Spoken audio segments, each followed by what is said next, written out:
Hello and welcome to a episode of the Euro blog for November 2022. Small disclaimer, this video may well contain triggers as we do talk about suicide, anxiety, depression, as well as things like substance abuse and a range of mental health difficulties that people face every day. So please, if you do go into this, do just be aware and make sure you look after yourself before and after, especially if that means talking to someone else and getting their support. Now, onto the vlog. Hello and welcome back to another episode of You Are Right, the vlog for November 2022 discussing men's health. I'm joined today by Han, and we're going to be talking about the other side of the conversation, which is, should other people be involved in the conversation about men's health? So to start with, I'm just going to pose you a question, which is, what is your view on other people having a discussion about men's health? So to some degree, it's obviously going to be a good thing, because the more that you can encourage people to open up to you, the more that it relaxes people and sort of encourages the conversation and makes it less taboo, as it were, which might see a reduction in the amount of men that tend to stay silent about their mental health, which is a pretty well-known fact. So that would be helpful, but obviously it requires the ideas of sensitivity and education and a willingness to be educated on the topic, because obviously you don't want to worsen it by talking about it, but not being educated or sensitive about it. Something I really like there is the idea that to be part of the conversation, you've got to be educated on it. I think it's definitely something that the people out there, they probably aren't, and get the wrong end of the stick, so to say. Yeah. Especially when you look at, you'll have some people out there that will unfortunately be in a bit of an archaic way, looking at how men should be in the world, and that they'll be quite stuck to that. So they'll be all supportive, but behind the back of said man. What's your thoughts on that? Yeah, so obviously you wouldn't want to restrict the conversation to, you have to be entirely educated on it. You can only talk about it if you know everything there is to know, because that sort of lessens your pool of options. But certainly a willingness to educate yourself more and discuss it in a sensitive manner is really important. And then on the back of that, of course, you have the idea that listening is fairly important. I mean, do you think, and this is kind of like a side of it, that there's a lot of things out there where people will listen, if you will, but they won't actually listen? Do you think that exists out there?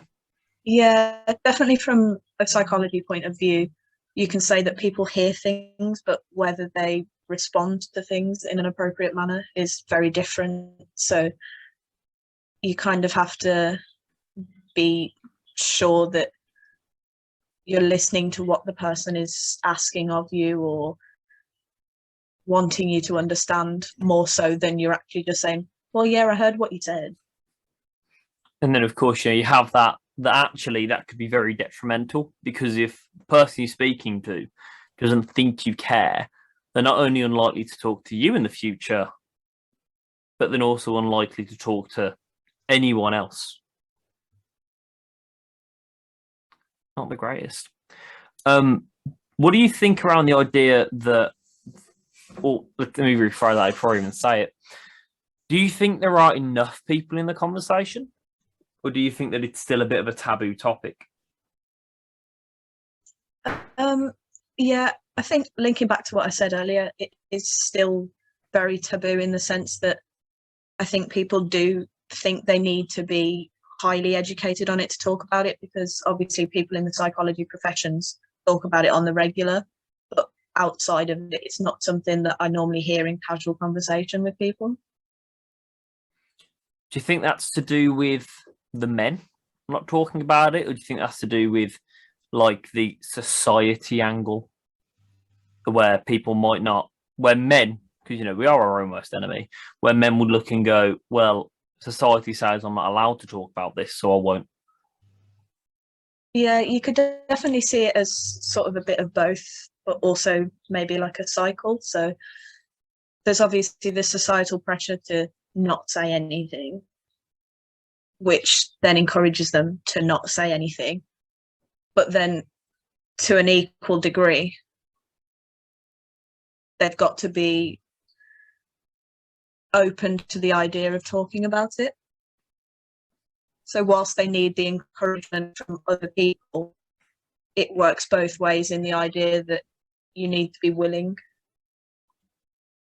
Yeah, oh, I can see that. I definitely think men are our worst enemy, because we will also, I say we very vague, very broadly, because of course it's a very big stereotype, but men will not only bottle it up, but a lot of men will also belittle other men for not bottling it up.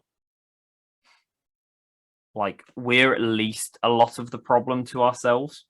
But there is definitely an issue around where we do say speak to other people that aren't men, could be literally anyone, and suddenly it's like, you've poured an awful lot of trust into that.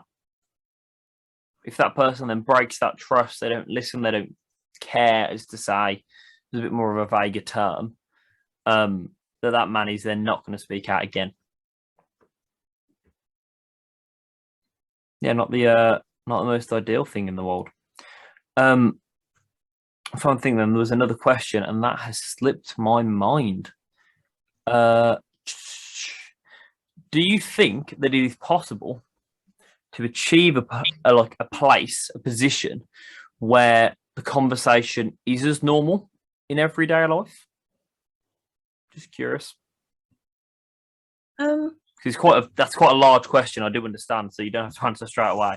But yeah, do you think that it is plausible that there will ever be a position where, say, mental health for men can be discussed as much as what we're having for dinner tonight, sort of thing? I suppose it's a bit like any kind of issues, really, whether it be LGBT issues, racism issues, anything like that. It's sort of, again, I suppose it all links back to the idea of you need to be educated to some extent, or willing to be able to discuss it. And slowly, I suppose, we are becoming a more open society to these discussions. But then equally, we are having steps backwards. So it might be a very long, drawn out process towards having it as normal conversation, as it were. But at least it's a process. At least we've started, I guess. I mean, it's got to start somewhere. Do you have any closing remarks around the whole other people being involved in, the conversation about male mental health? Nothing really, other than to say that things exactly like this are probably really ideal for starting the concept of it being an open and normal conversation. Wonderful. Thank you, Han, for joining me. I know that it's definitely out of an awful lot of people's comfort zone, especially when I've been pulling people left, right, and centre to come and do these, to come and talk about this. But thank you very much for coming and talking. And for everyone else out there that's seen these, there'll be another one of these tomorrow morning. So thank you guys for tuning into this one. And yeah, maybe this could be a little prompt. Maybe it is time to get educated. Maybe you need a little bit of education. There's nothing wrong with that. I mean, I still learn about these things. These vlogs have taught me more than any conversation with anyone that I ever known has given me. So there's always more really for us all to learn. But I'll be back tomorrow morning with another one of these, so stay tuned. Actually, tomorrow morning is going to be the other half of this conversation, where I'm asking the exact same question to another bloke. So I guess we'll see how that one goes. Hannah, thank you once again. And for everyone else, have a smashing day, and I will catch you guys tomorrow morning. Goodbye, guys. Thank you for watching that Euro blog. It's been a phenomenal journey that we've been on to get this far, and we're hoping that it will long outlive the vlog series. But it's not over there. There is more to be done, and there is a donation link to the Movember charity inside the description. If you can donate, please do consider it, or even if you can just spread that link far and wide, get as many people to donate as possible. That's also fantastic. We are actively making a change, and you're part of that. So thank you. I'll see you tomorrow.